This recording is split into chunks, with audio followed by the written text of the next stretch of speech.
What up, kinfolk? This is your boy Screwface Capone in the house. 2020's Game Awards took place this past Thursday. While the big story tonight was The Last of Us 2 and Among Us cleaning up, there were several awesome game announcements that popped up throughout the night. These announcements give us plenty to look forward to for 2021 and beyond. This is a list of 10 of the biggest highlights to me. This isn't in any particular order. I just picked these 10 because out of everything that happened, these are the ones that I'm looking forward to the most. Before we get into the list, make sure you hit that subscribe button and click the bell icon if you want to see more gaming reviews, previews, and features. Without further ado, let's jump in.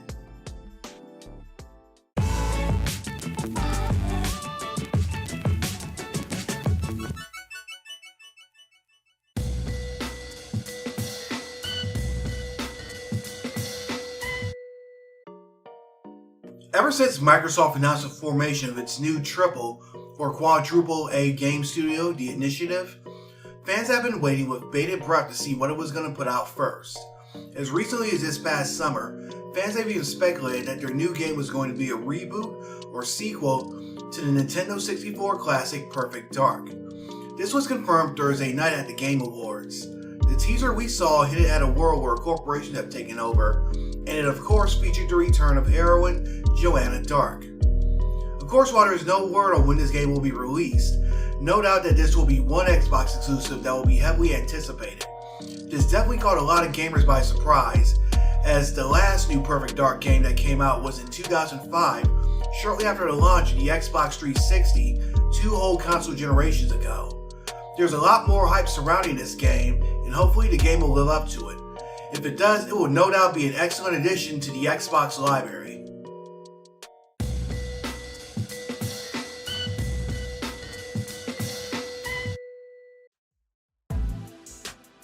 Ever since 2009's Left 4 Dead 2, fans have been waiting for Valve to give them a new game in the series. However, Left 4 Dead 3 seems to have as much chance of happening as Half-Life 3. Therefore, developers have had to turn to games like Warhammer Vermintide and World War Z for their co-op zombie-killing fix. Thankfully, Turtle Rock Studios, creators of the original game, are coming out with Back 4 Blood, a game that's pretty much Left 4 Dead 3 in everything but name. The game hopes to expand on Left 4 Dead by making things bigger and better. With the look of that huge zombie at the end of the trailer, it looks like they're going to make good on that promise. The game will enter a closed alpha this coming week, with a full release next year.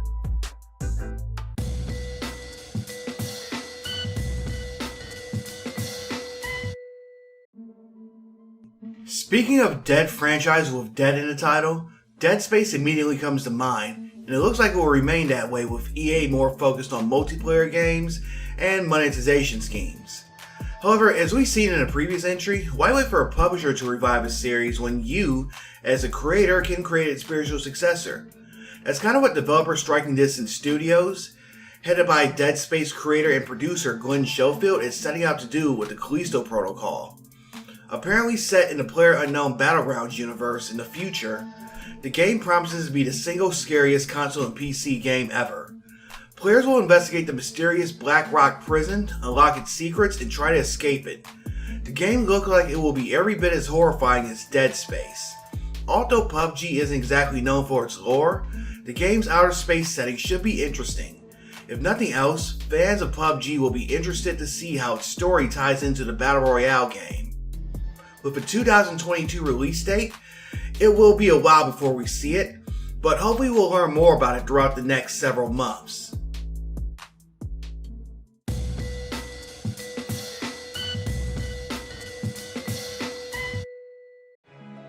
Final Fantasy VII villain Sephiroth will be joining the cast of Smash Bros. Ultimate later this month.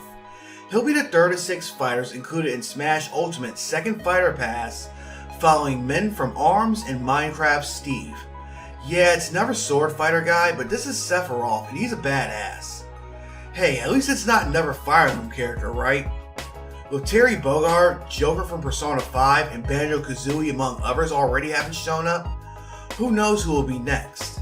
I wouldn't be surprised if we saw Master Chief from Halo showing up. Speaking of which,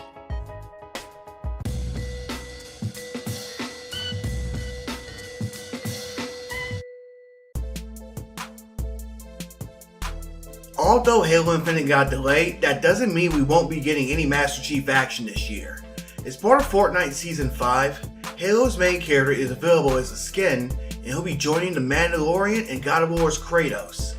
That's right, a Sony character fighting alongside a Microsoft character. This is after last season where Marvel characters showed up and players did battle with Galactus. Maybe Link or Samus from Nintendo will also drop by. In addition, the classic Halo Capture the Flag map, Blood Gulch, will be available in creative mode. Now, I'm not a huge Battle Royale fan or a huge Fortnite fan, and I only play the game when I'm in the mood for it, but stuff like this makes me want to drop by and check it out again, even if I don't stream it full time like a lot of players do.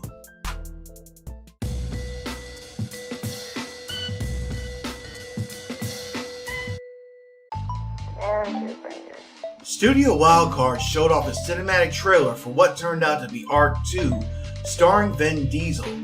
The trailer centered around a group of cavemen, including a young child, who are led by Diesel on a journey having to fend off mutant creatures and dinosaurs before discovering a computer and shutting it down. In addition to the new game, the company is also working on an animated series with a star-studded cast featuring Elliot Page, Michelle Yeoh, David Tennant, and Gerard Butler, among others. I'm interested in what kind of game the sequel will be, as its predecessor was a crafty survival game. For the looks of this trailer, it seems to be a bit more story-focused. At any rate, like many things on this list, it'll be a while before we see it, but we'll likely learn more about it throughout the next coming months.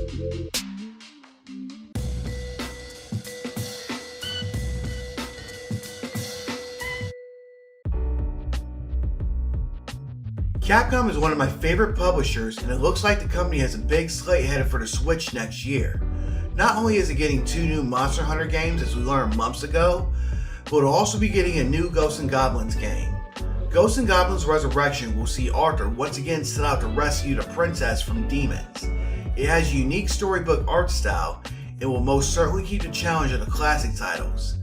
Capcom will also release Capcom Arcade Stadium for the Switch, a collection of classic arcade games that will be available a la carte.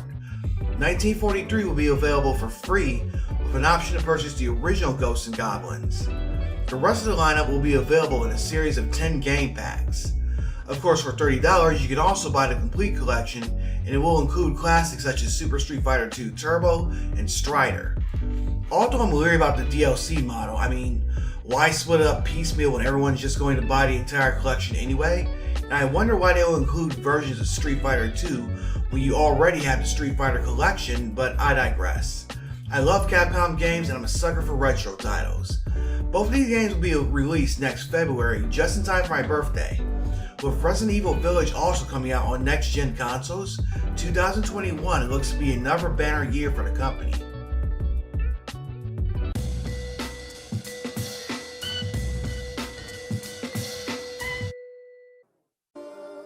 Despite it releasing 2 years ago, it's been a big year for the game Among Us and its developer Innersoft.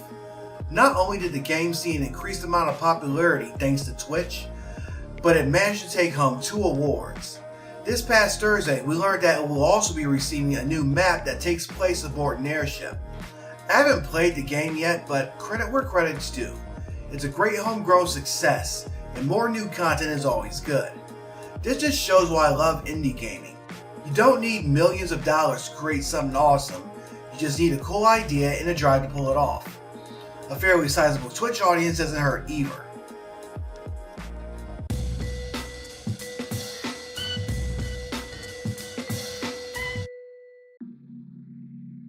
BioWare showed off a teaser trailer for the next Mass Effect game, which is currently in development. Although the trailer is short, and it obviously didn't show anything about the gameplay, platform, story, or name, there are some teasers and Easter eggs in the video that hinted at the direction it was going in. It ended with a focus on the discarded N7 plate, meaning that the game could see Captain Shepard returning. It will no doubt be some time before we see more of it, but next spring's remastering of the original Mass Effect trilogy should be enough to tide players over. Between this, Dragon Age 4, and the rebuild of Anthem, it's a make it or break it period for BioWare, so no doubt all eyes are going to be on the moves they make going forward.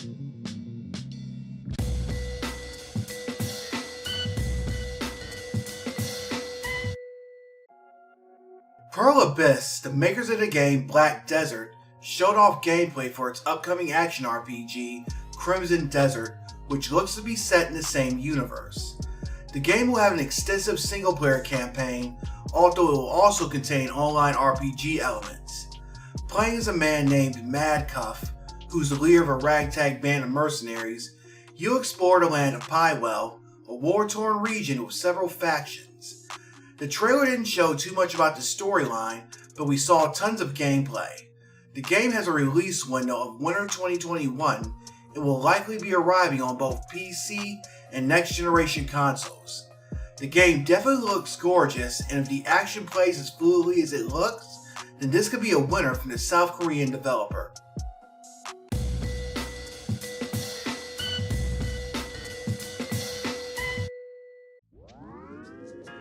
This past year saw Xbox Game Pass get even bigger.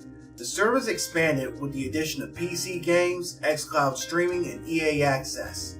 The next several months will see the service increase even more with the addition of several new titles. Skyrim Special Edition will be coming to the service this week, so if you're one of the few people that didn't play it yet, now's your chance. Also, Among Us is coming to the PC version of Game Pass, so if $5 is too much for you, then you can play it for free. Also, the next generation horror game, The Medium, will launch on the service once released early next year. The Yakuza Remastered Collection, which includes HD remakes of 3, 4, and 5, will arrive on Xbox next January. The sixth entry, Song of Life, will be arriving in late March, making the entire storyline available on Xbox for the first time ever.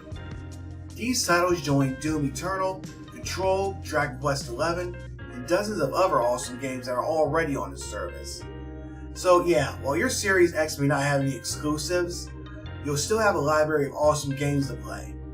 Also, all first-party Xbox releases come to the service on day one, including that Perfect Dark game I mentioned earlier. Xbox Game Pass continues to be the biggest value in all of gaming, and it continues to be Microsoft's saving grace when it comes to gaming.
Well, that was my top 10, or rather my top 11. Which announcements are you excited about? Anything you felt that should have been on this list? Let me know in the comments. Also, what did you think about the new intro? I'm experimenting with some new stuff going forward. The plan is to close out this year strong and really build the brand next year. If you like what you just saw, hit that like button. If you want to see more, hit that subscribe icon and click the little bell so you'll be the first to know when I put out a new video. For now, have a great week, and I'm Audi 51000G.